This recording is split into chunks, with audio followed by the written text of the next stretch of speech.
So for the most part, the genetics assignment, most people did really well on all of the questions. There was one question, though, that was pretty commonly had some mistakes or some inaccuracies, and that was the question that related to gametes. What types of gametes can this individual make? So I wanted to go back and give a little bit of explanation about that to make sure that people understood it, because there's a question on the midterm about that.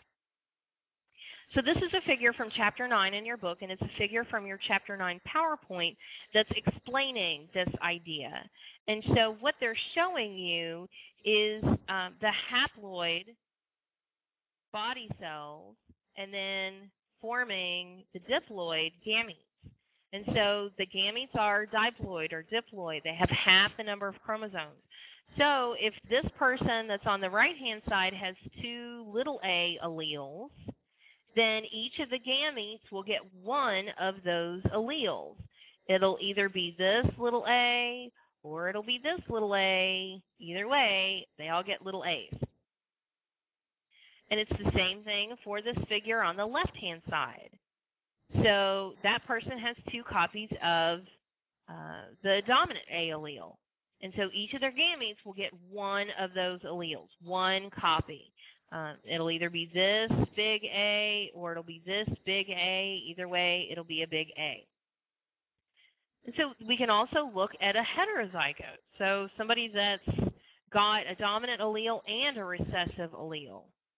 This person, again, when they make gametes, their gametes will get one allele.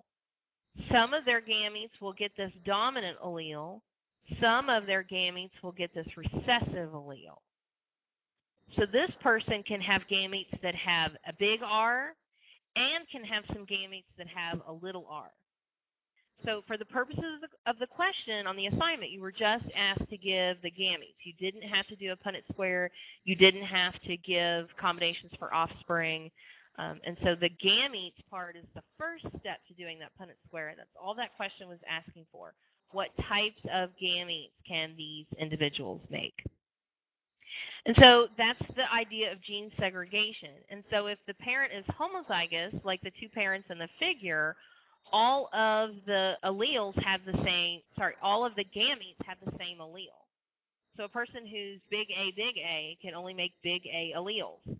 A person who's little a can only make little a alleles. It's the person who's heterozygous that can make the two different kinds of alleles. So I'm hoping that that kind of clears up that idea of that question.